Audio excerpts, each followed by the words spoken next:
Now go about tvghana so when they can about channel we so but home dey subscribe it. Turn notification bell on send be a post video bi am. On sanso ebeka bi lawyer Crunchy was I am managing editor for Daily Searchlight and newspaper no about bonte the nsem ya beto abonte wo kyeremu say John Dramani Mahama oni hu kwan say general election 2024 now ye ba beto no oni hu kwan say o contest bi na nsem a oba bonte be kan what the evidence can ho a bibia di adanse trodo say eni hu kwan say o contest for 2024 general election na nsem ben ena lawyer Crunchy edba abonte ebe kan na we read article a make waves online now say na etie managing editor for the Daily Searchlight Kennedy has filed a lawsuit challenging President John Dramani Mahama and our former President John Dramani Mahama's eligibility to contest in 2024 general elections. Not what I say. Amongst the reliefs, Mr. Crunchy is seeking a declaration that upon true and proper interpretation of Article 66(1) of the 1992 Constitution, clearly stipulates the number of years of a presidential term to be 4 years. A declaration that on a true and proper interpretation of Article 66(1) and 2 of the 1992 Constitution, a person seeking a second presidential term must be a certain president. When a idea original so akasem Sir John Dramani Mahama any certain president oni hu kwan say a context for a year 2024 general election. Next one HMUSM a declaration that on a true and proper interpretation of Article 62 of the 1992 Constitution, a former president of Ghana is not qualified to seek election as president of Ghana. Next is John Dramani Mahama. We try 4 years na we constitution so kyerem say so we try 4 years we now ba betena fia we former president. Until once we former president only who kwan say osa context for a general elections be way and some lawyer Crunchy eba abonten a welcome. Na nye we nko a audio na mbeba kyerem no wo bia nsam ni mu echechem denti a eni ho kwan so context kra because utie audio na ba ko wo kyerem say ane John Dramani Mahama entimi embeye former president anase wontimi mbe ye president enkonkotenasem enkoye adwuma wa bra wankwanko seek for eye parliamentary eye approval na mom no waja eye ade a wose wonye to become president biom ento ono koye adwuma owia na wasa ba so be context oni hu kwan so yes ane no na ho kwan so yes ane no kwa wose wonko seek for eye presidential anase parliament eye approval one ko seek for eye parliament approval no onu hu kwan say o context for eye general elections biom mempe se mekasa pini yentie eye nsema o kan ewo eye Asempa FM so angeke na kwaba aye jamina na ohoye o nyakopa dum kaka ye se we lawyer na I'm passion lawyer Kenneth Crunchy, is that correct? Passion which I can say na on some nkata o sin chiremu be na ope oh me eight declaration and I make sure nananom panimfo so senka umma me be 5 orders nka ho the 8 near the na 5 near the 8 no ye number 1 no because on the true and proper interpretation of Article 66(1) of the 1992 Constitution, the number of years of a presidential term in Ghana is 4 years. And here the first declaration say, and Penifon declare says, "Oh, but be a president. No factor as president no 4 years."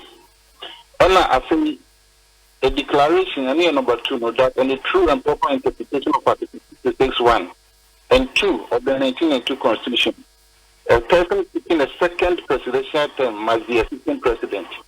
This way, my man can't work.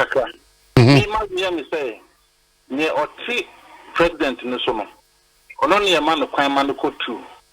The argument that will come from the other side, and not they want to consider because I'm expecting to say it should be contiguous terms.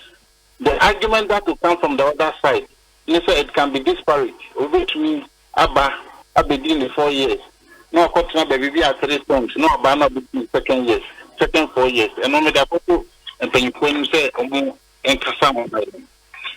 So the third declaration say on the true and proper interpretation of Article 68(2) of the 1982 Constitution. A former president of Ghana is a Lord of Parliament. Okay, Article 68(2) now, a virtually blanket. Say, we were Juma as former president. Our set of Yajuma Bia Benyani for no emolument and our profiter. Also for the permission free Parliament. Number 4, no, a similar. Say on the true and proper interpretation of the same Article 68(2) of the 1992 Constitution. A former president of Ghana requires parliamentary approval before he can occupy any other than an office of the state. For instance, Obi Abaye President Dada. Now, the one who saw a project post to be your baby. I post no project baby, no Miss May Cafe, also for Parliament, recording permission, and some of the occupy start put. I say in your total 5, a declaration that on the true and proper interpretation of the same Article 68(2) of the 1982 Constitution, a former president of Ghana requires parliamentary approval before he can occupy any other office that provides emolument. You can't emolument a salary, but soon as one emolument to be kakra. Say, we a former president of Ghana now compare exmaphobia na. I don't mind emolument. I say, Pacho Bikasa. Pacho Itio. Also call for parliamentary permission.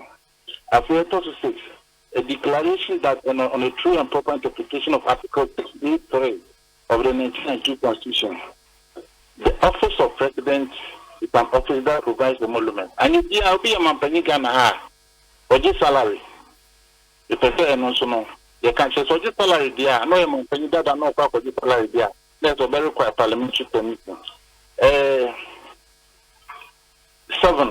A declaration that on the true and proper interpretation of Article 68, 4, 5, 6, 7, 8, and 9, the former president of Ghana remains in the employ of the state. There is a mechanical constitutional question in Abuma. Nema Jingle, who will be a former president, that's where you happen.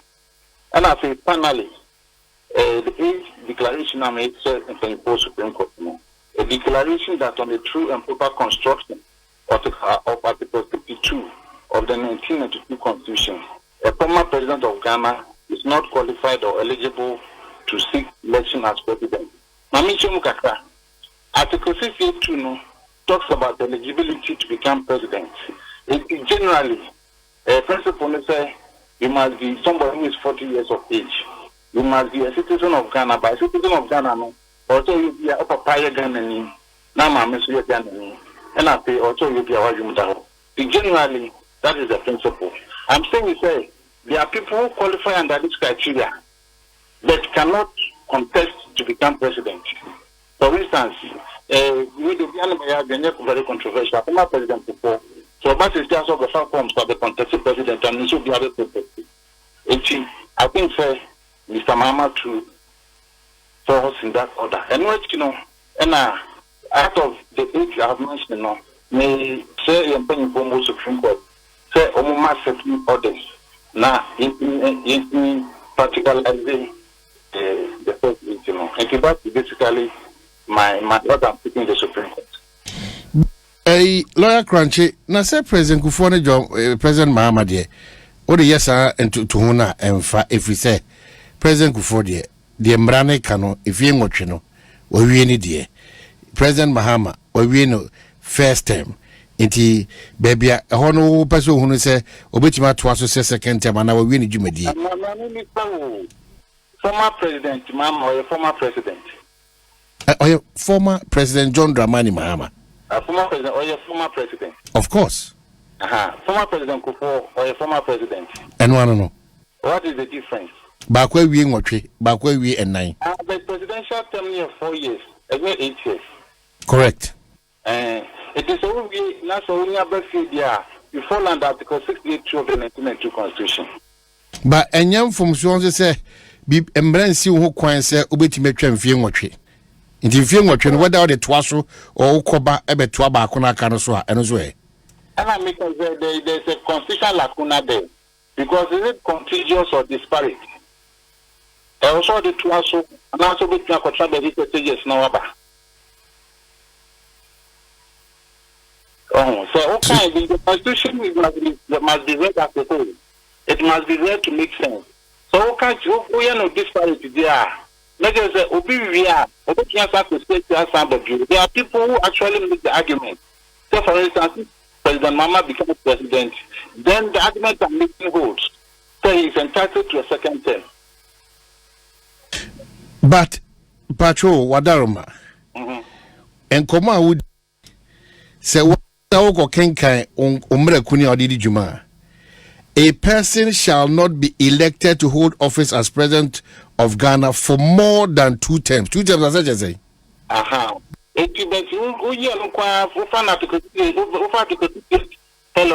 Meti Wadaruma. Also, kind need to state one now kind other constitutional provisions. For instance, the real first term now, real second term now, meaning our following that to consist true.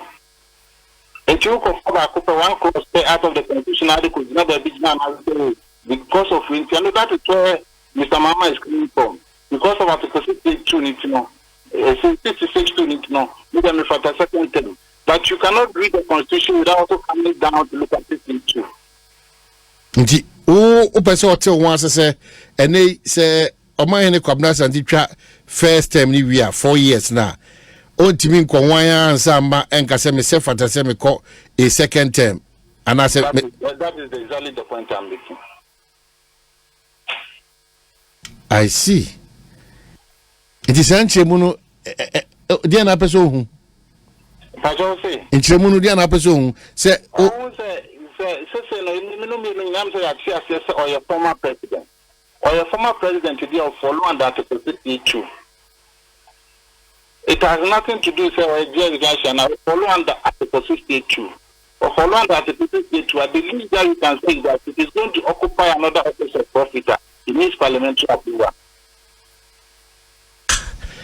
Now, one a year, American, would you say, Sanima, we now one in him? Sir, maybe for say, Omonim Bayagin. Because the man say, or say, and run in a manner that makes sense. It is also a manner that does not make sense. You must put the entire provisions together and come to a composite position that can live with the various clauses can live with each other.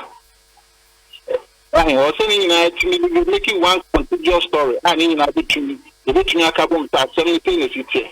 So, far, the statistics to no park with your baby. So, we have a president or 20 years or some. And don't forget, this democracy for the next 1,000 years. If you take that type of scenario, will it make sense to you? But 66-1, a term of a president here 4 years, is that correct? Certain, yes.